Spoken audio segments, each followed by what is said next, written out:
सुप्रभात, good morning, Vande Mataram. आज बृहस्पतिवार है और बृहस्पतिवार के दिन आपका दोस्त ईश नारंग कहानी जो सुनाता है, वो कहानी में कुछ ऐसा स्टार्टअप होता है, कुछ ऐसा आइडिया होता है जिस आइडिया को लेकर कोई कंपनी या तो सेटल हो गई या कोई पुरानी कंपनी ने अपने किसी प्रोडक्ट में इतना बड़ा मुकाम हासिल कर लिया कि वो अपने आप में प्रेरणा बन गई।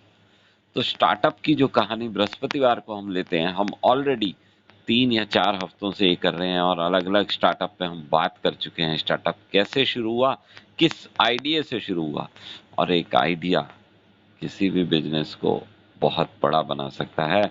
एक कहावत है कि कोई भी बिजनेस बड़े पैसे से बड़ा नहीं होता, बड़े आइडिया से बड़ा होता है। बस इसी एक वाक्य से रिलेटेड आज का जो स्टार्टअप का जो कंसेप्ट है, आज की जो कहानी है, वो बस यही लाइन को फॉलो करती है। और कहानी है डीएस ग्रुप की। डीएस ग्रुप जो पहले से ही बहुत बड़ा है, जिसके कैच मसाले, बाबा के नाम से गुटखा, रजनीगंधा और पर्ल इलायची जैसे प्रोडक्ट पहले ही मार्केट में धमाल मचा चुके हैं, लोग सब जानते हैं। और 2015 में उन्होंने एक रिसर्च करी और रिसर्च में उन्होंने एक चीज निकली, क्योंकि 2015 में वो लॉन्च करना चाह रहे थे एक ऐसी कैंडी को जो मार्केट में लोग बहुत पसंद करें। तो उस कैंडी को बनाने से पहले उन्होंने उस पर एक रिसर्च करी कि हिंदुस्तान का टेस्ट कैसा है।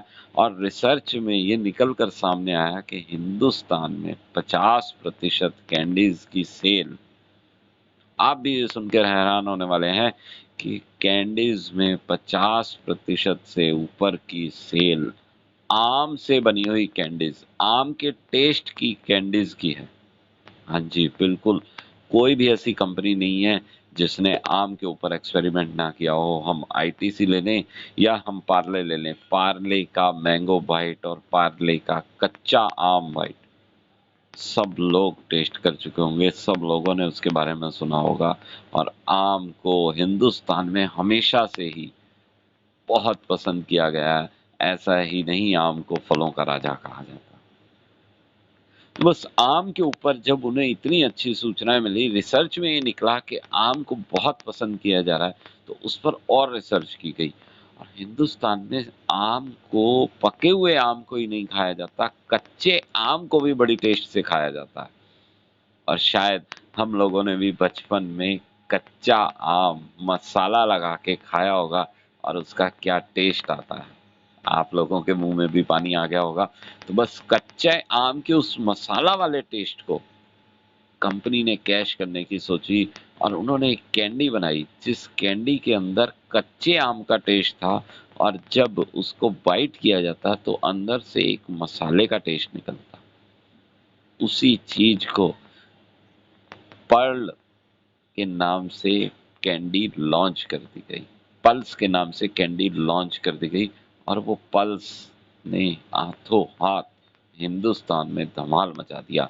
सबसे पहले 15 फरवरी 2015 में, गुजरात के अंदर आम की इस पल्स कैंडी को लॉन्च किया गया।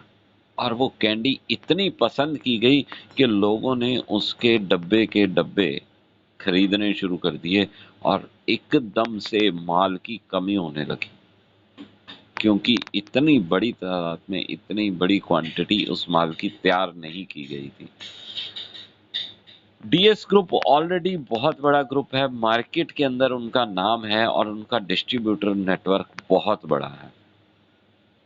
तो इसीलिए उन्हें अपने डिस्ट्रीब्यूटर नेटवर्क में माल पहुंचाने में दिक्कत नहीं आई। पर जब माल की कमी होने लगी तो उन्होंने अपने आसपास जो छोटे कैंडी बनाने वाले थे उन सब से एक समझौता करके पल्स कैंडी को वहां पर भी बनवाना शुरू कर दिया।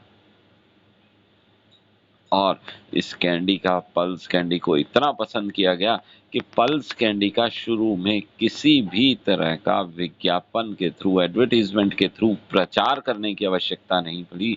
और पहली बार ऐसा हुआ था कि किसी भी कैंडी को लोगों ने अपने मुंह से पब्लिसिटी करनी शुरू करी।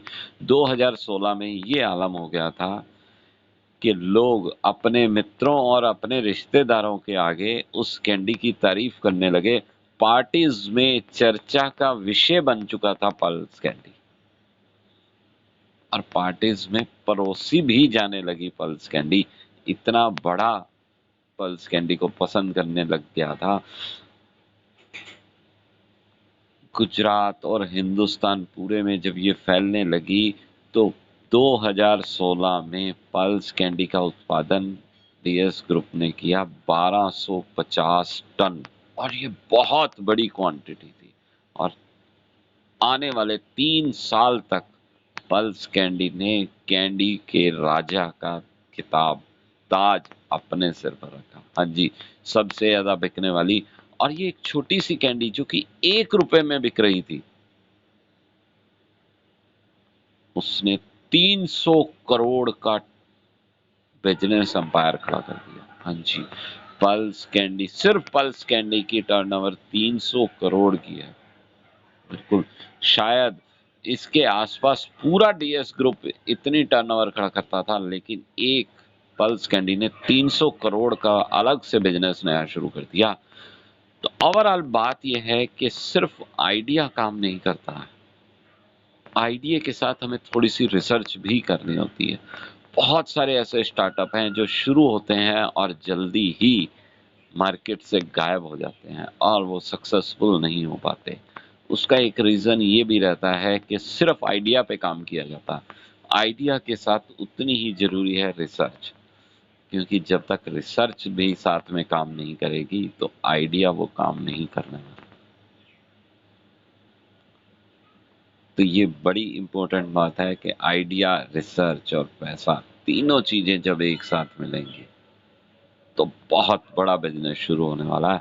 और ऐसे बहुत सारे एग्जाम्पल हम पहले भी ले चुके हैं। आइडिया और रिसर्च बिना बहुत बड़ी अमाउंट के इन्वेस्टमेंट के कंपनीज ने बहुत बड़ा नाम कमाया है। और ऐसे बहुत सारे एग्जाम्पल्स हैं जहां हम देखते हैं कि इन्वेस्टमेंट बहुत बड़ी नहीं की, लेकिन इन्वेस्टमेंट के साथ साथ आइडिया को बड़ा बनाया गया। आइडिया से बिजनेस जरूर बड़ा होता है। आइडिया एक सोचा जाए और आइडिया निकलता है आसपास की चीजों को देखकर, आसपास में हमारी समस्याओं को लेकर, और समस्याओं से जब भी समाधान सोचा जाता है तो एक आइडिया निकलता है। अगर हम ओला उबर की बात करें तो ये यहाँ से शुरू हुआ। नेचुरल आइसक्रीम की बात करें तो ये भी ऐसा ही एक आइडिया था। और शटल बस सेवा, जिसके बारे में ऑलरेडी हम एक बार डिस्कस कर चुके हैं। तो ऐसे ही किसी आइडिया को देखना है, एक आइडिया पर काम करना है और आइडिया के साथ थोड़ी सी रिसर्च करनी है, तो हम भी किसी ऐसे स्टार्टअप का के जन्मदाता बन सकते हैं। आज की कहानी यहीं तक। पल्स और डीएस ग्रुप का धन्यवाद, जो उन्होंने इतनी बड़ी एक टॉफी, इतना बढ़िया जो टेस्ट डेवलप किया और पूरे हिंदुस्तान में कच्चा आम का टेस्ट मसाले सहित पहुंचाया। और उनका धन्यवाद इसलिए भी कि हमें उस टॉपिक पे बात करने के लिए मिला। तो आप सब लोगों का बहुत बहुत धन्यवाद, बहुत बहुत शुक्रिया हमारे साथ आने का। और हम ऐसे ही रोज मिलते रहेंगे इसी लिंक, इसी प्लेटफॉर्म पर एक नई कहानी के साथ। तो कल सुबह तक के लिए डोंट वरी, बी हैप्पी।